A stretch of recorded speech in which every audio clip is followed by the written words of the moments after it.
Hey guys, welcome back to my channel. So I am in London today. I am a panelist on London Represents fashion show. They are an inclusive and sustainable fashion show, and they put it on in conjunction with London Fashion Week. So I am on the panel today. I am super nervous. Oh my gosh, like literally I'm just bricking it, but I've got to talk about ways that we can be sustainable on a budget. So that should be really interesting. Obviously, I'm no stranger to the subject, but yeah, talking in front of people is not my forte, even though I talk to you guys on my channel. But anyway, I will be documenting the day. Hope you enjoy this video. Let's get to it.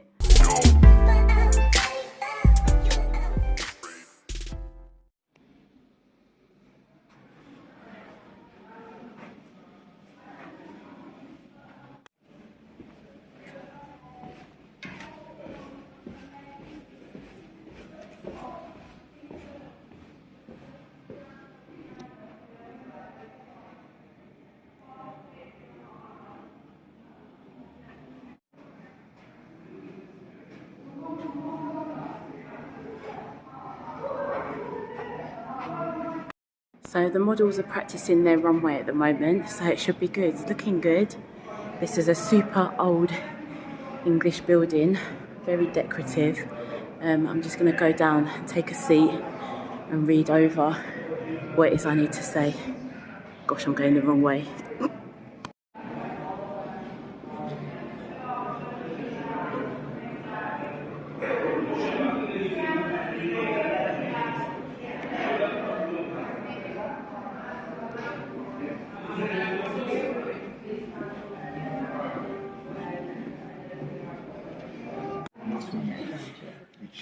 We've got to make you go straight as if you go. I've worked in the fashion industry for about 40 years now, and one of the things that I've been quite vocal about is the unachievable body ideals that fashion has promoted, and also our lack of inclusion, our lack of recognition actually that what it is to be human is not celebrated in our fashion imagery.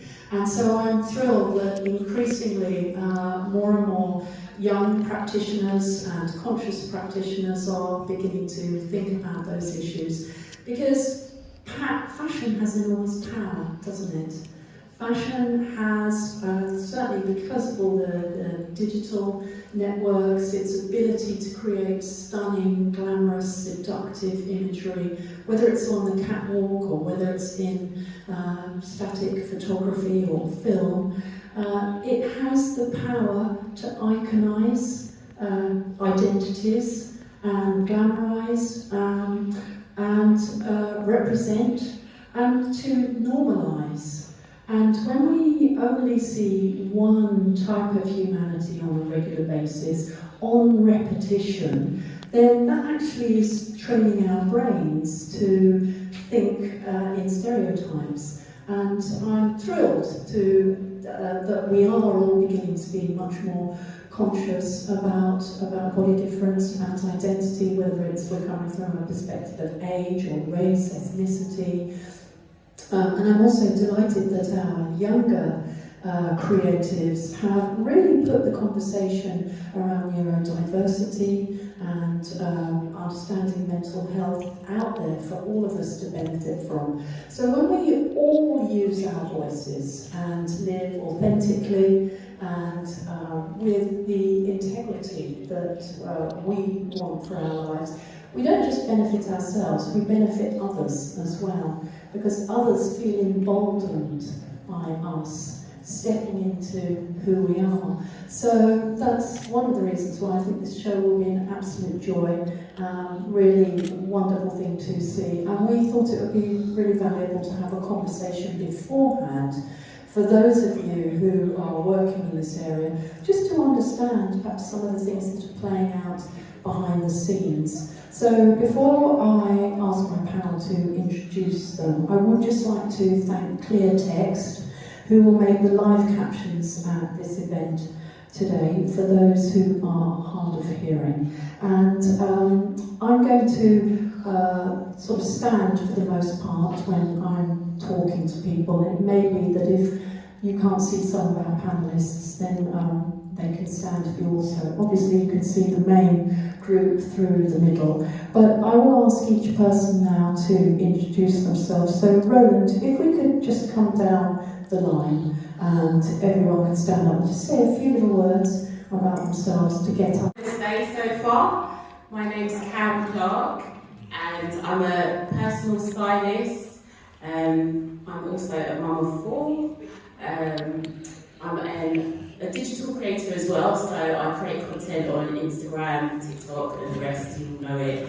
And I've recently launched a sustainable streetwear brand for girls and women that sort of projects positive vibes and is all like about sustainability and empowerment. Thank you. Hello, I'm not going to 2022 and I'm really excited to be here with, I just want to especially shout out Shemai because she's the first UK short stature brand and I think she's amazing. Hi, I'm Bobby, I'm a campaign executive from the Purple Goat agency. It could be completely disability-led or it could be like a mixture of non-disabled creators and disabled creators, and we're there just to be a completely safe space for brands who want to run campaigns but may not have disabled people there to voice the right kind of terminology or how to approach things. So yeah, that's cool.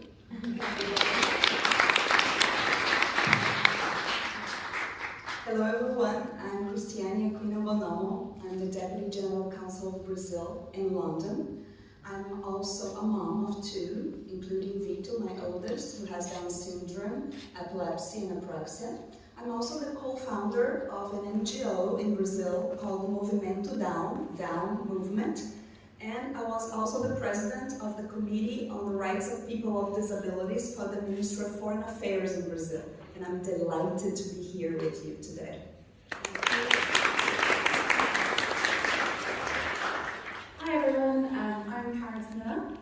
My pronouns are she and her, and just for anyone who would benefit from a bit of brief audio description, I'm a white woman in my mid-20s with sort of long blonde hair, and I'm wearing a suit, and I was discussing this earlier. I'm not entirely sure what colour it is. I think it's lavender, but you know, not sure. I like the colour, whatever it is.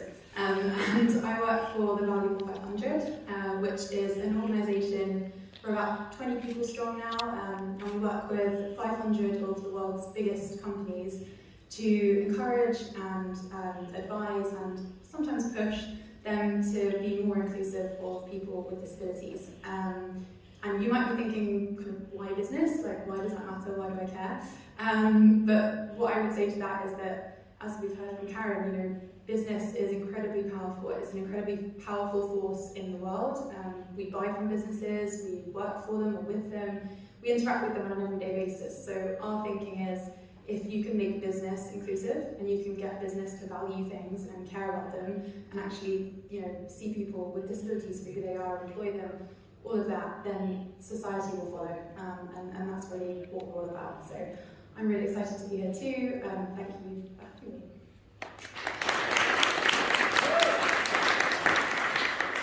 Hi everyone, my name is Jasmine and I couldn't be prouder today because finally I can combine sustainability with inclusion, and being here among all of these wonderful people it's making me so happy and proud, so thank you for having me. So who am I? I'm the founder of WeDress Collective, and WeDress is we're mainly about inclusion and accessibility, and I'm so happy that I can represent a new era of business models here today, which in my opinion need to be inclusive, so there's no way out of it. And yeah, I'm happy and looking forward to the discussion. Thank you.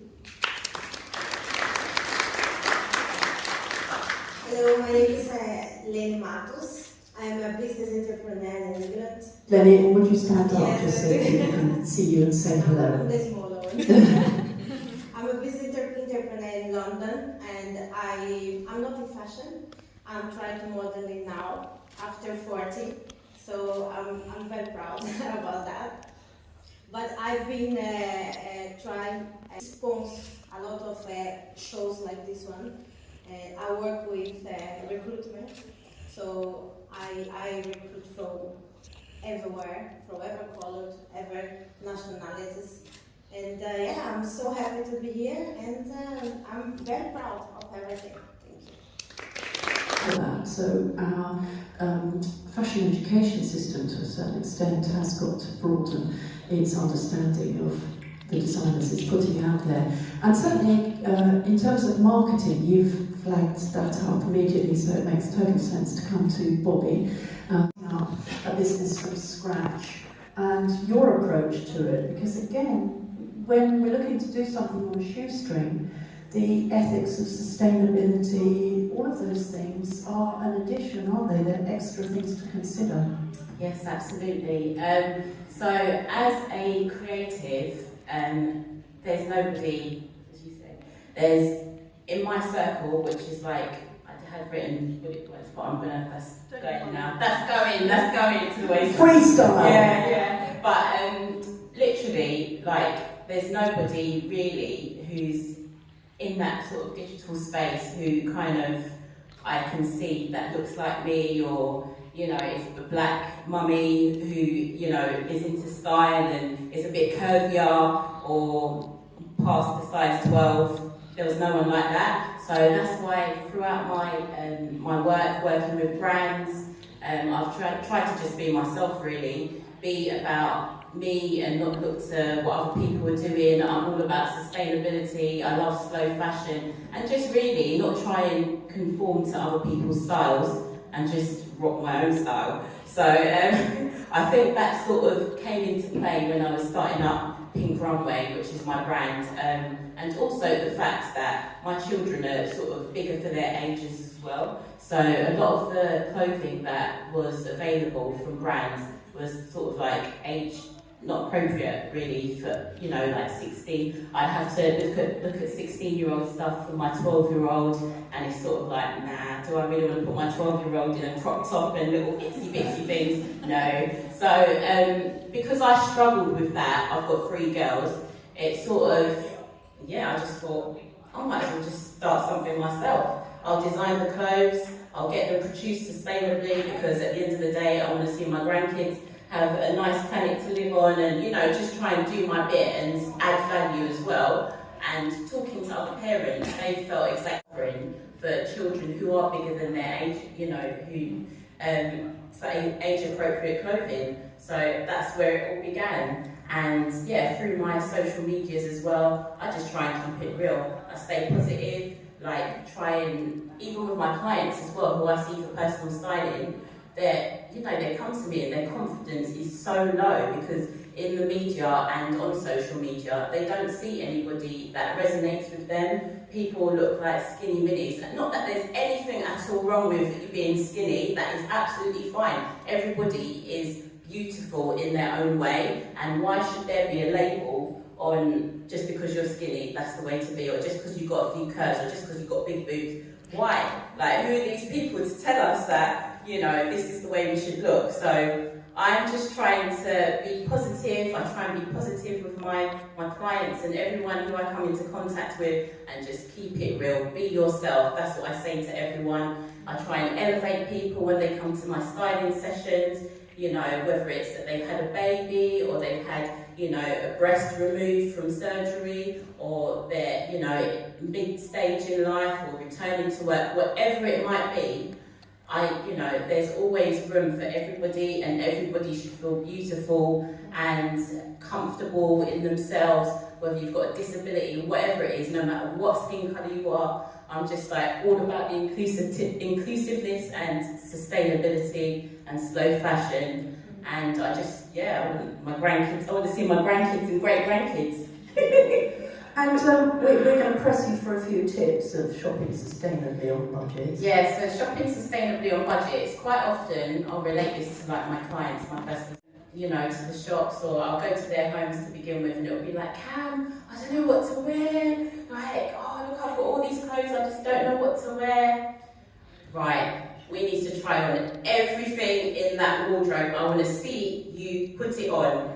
and then we will literally make a pile of to keep, a pile of to donate, a pile of to sell on eBay, Vinted, or whatever you want to do. That's if they want to. And then once we've been through their entire wardrobes, then if they haven't got enough like basics, or depending on if they want some more party wear or whatnot, I'll go shopping with them. Like even then, I've started saying to clients, you sure you don't want to just go in Oxfam, or like should we try a charity shop to see if you can get something, because there are so many places that you can buy outstanding clothing on a budget. Like there's loads of kilo sales, and you can get perfect pieces that are just completely different. Like I might look like I just rolled off a dynasty one day, like with my 80s shoulder pads, you know, like with a wicked blazer that I picked up from a vintage kilo sale, yeah. So I try and instill those sorts of habits in my clients, and try and just like give them the knowledge and share knowledge with them as well, because not everyone,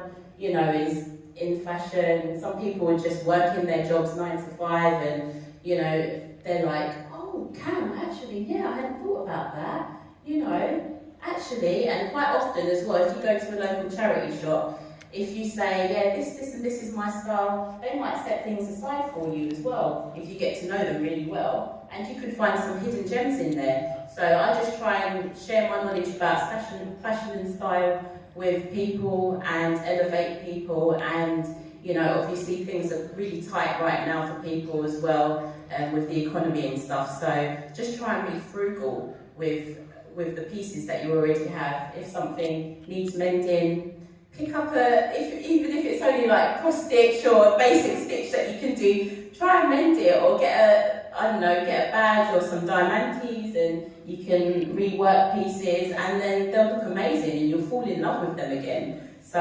totally, there are so many different ways. I could sit here all day and talk to you about sustainability and how we could be more budget friendly and stuff, but yeah, just be yourselves.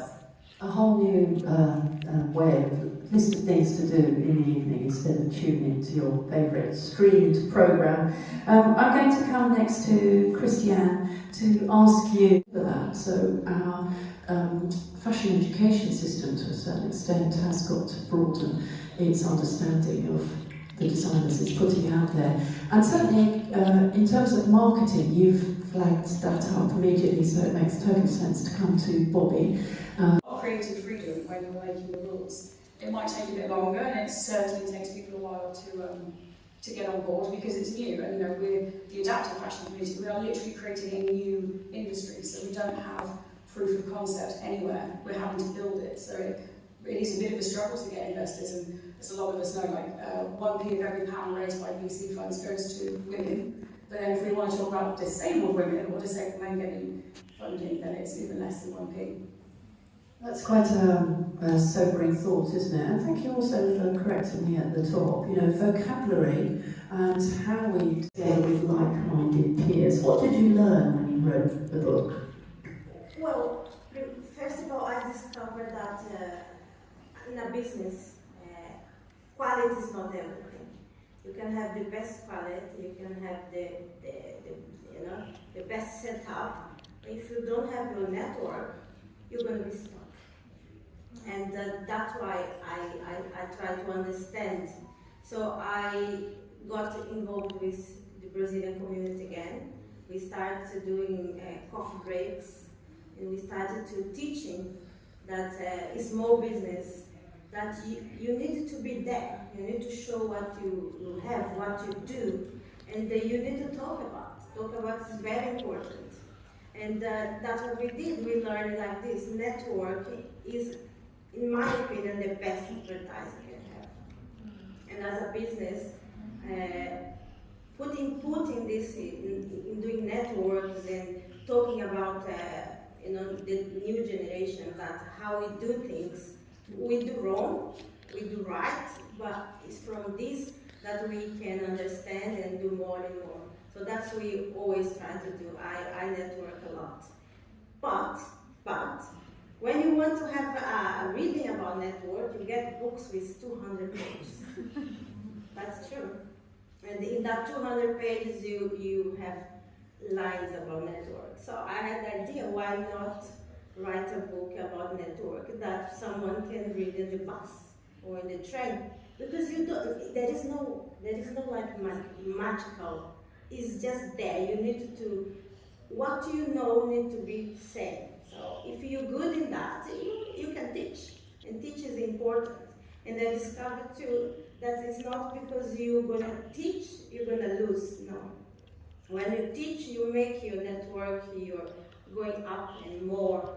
So I said, okay, let's do a book. That I did a pocket book. It's very simple. You sit down, you can read in an hour, and this all bullet points. If you go to a network, that's what you do, what you bring. Don't forget this. It's simple, but helps a lot. So I'm very proud of them. Top tips for networking. What's the name of the book and where can everyone get it? Oh, unfortunately, still not in English. We are working that. It's in Portuguese, but for the power of the network. So. Thank you for that. We look forward to the beauty and spark of eco-friendly, new, preservative fashion, world-working and adapting old styles.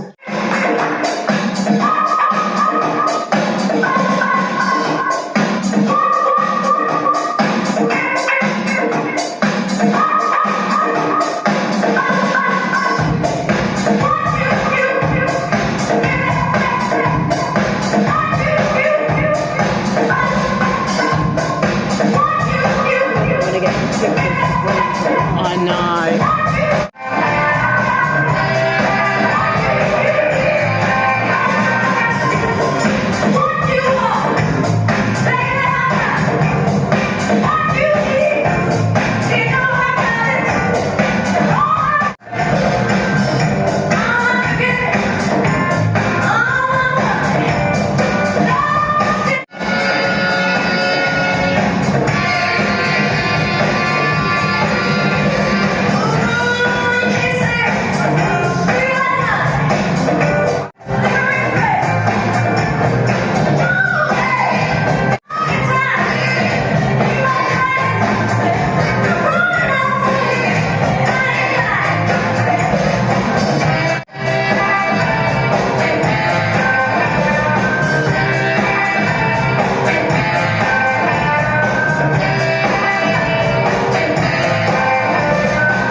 We have another round of applause for We Dress Collectively, please. Thank you.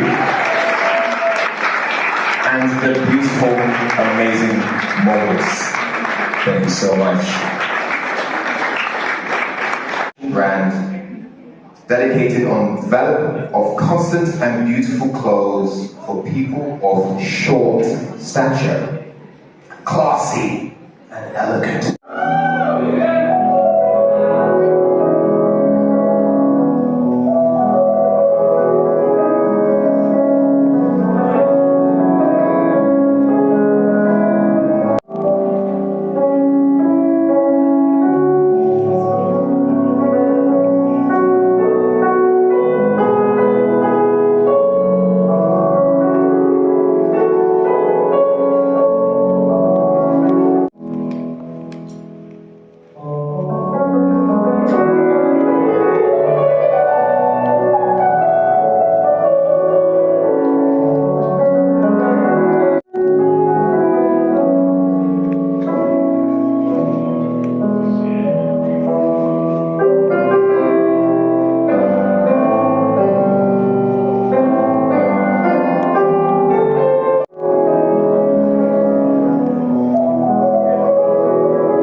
spirit.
be here for the evening. We are going to see much more, but thanks a lot for all of you that came here. You know, in respect of the Queen, it is still a tough week for all of us.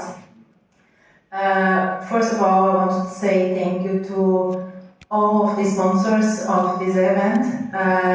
My Clear Text that was doing all the accessibility for us, for the panel, valuable 500 that joined here, all the nice food we had, the backstage, from beds, salgados, some sushi for the models, and speed fast. Let me see if I'm forgetting someone. All this amazing team that we have from filmmakers, makeup artists, photographers, stylists, the models, everyone behind something big as this. It's a lot of the people involved, you know. And thanks so much for my partners, Charmaine and Gaia, that helped. And thanks so much for coming. We know that fashion needs to be more inclusive, and is what we am. And we really hope you enjoyed the whole evening. So thank you so much. Hey guys, so I did my talk. We've had the first lot of shows. We're having a little interval now, and then it's going to be another lot of shows showcasing designer pieces from independent designers. So I hope you enjoy. Oh yeah, we're going to that, aren't we?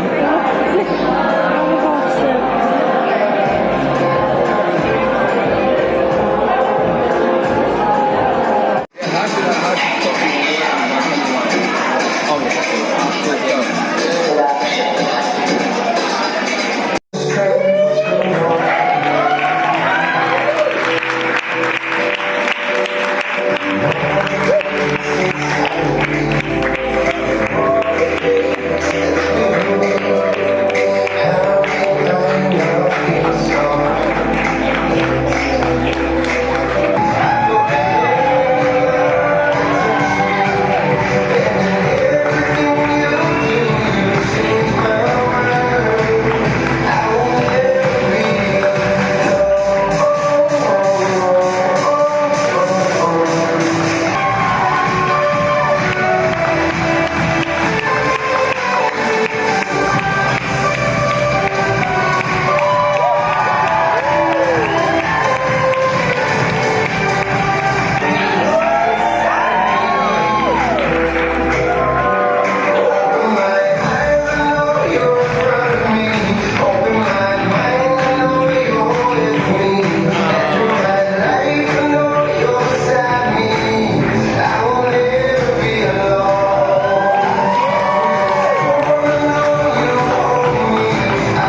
Right guys, so that is it for this week's episode. I managed to get through the talk and everything. There was about 300 people in the room, but yeah, it was all good, as you could see. And yeah, sometimes you got to step out of your comfort zone to progress. I hope you enjoyed this week's episode. Thanks so much for tuning in. Don't forget to like and subscribe and share, and I will see you next time. Bye.